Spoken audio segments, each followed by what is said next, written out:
Welcome to Leadership Devotionals. For today, we will be still talking about Moses, and this time this will be on a character trait of answering the call of God. So, the text is found in Exodus chapter 4, verses 1 to 2. I read, Moses protested again. Look, they won't believe me. They won't do what I tell them.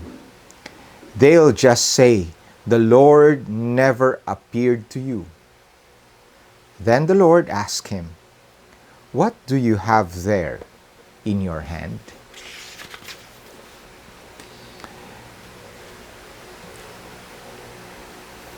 God spoke to Moses in various ways. But that particular encounter that we have read was God there on the burning bush, speaking to him. And what was the background of that? It happened during Moses' encounter with God in the burning bush, when he was arguing with the Lord about why he couldn't lead God's people out of Egypt. You see, Moses felt utterly unqualified to lead anyone out of anywhere. Before that, we know that Moses was educated in the best university, mentored by the best general, and coached by the best philosophers. But now, after 40 years in the wilderness, Moses felt utterly unqualified to lead anyone out of anywhere. After a couple of rounds of debate with God won by asking Moses a simple question. What is in your hand? Moses was holding, of course, a shepherd's staff. Something he had been using.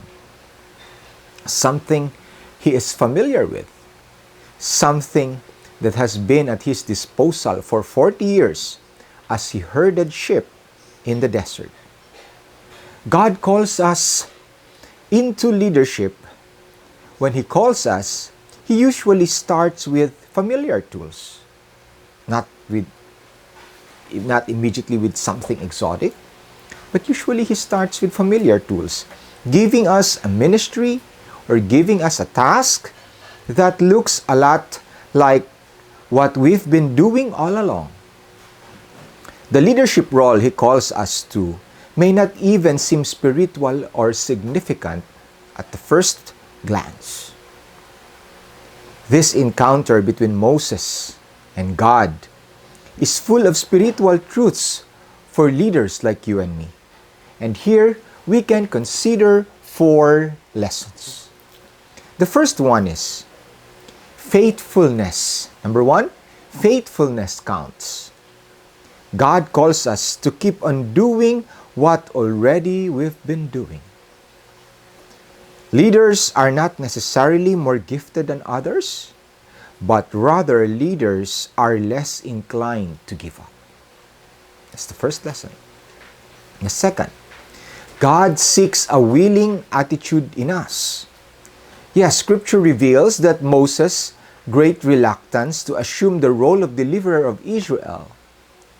But in spite of his fears, in spite of his stuttering, he obeyed the call of God upon his life.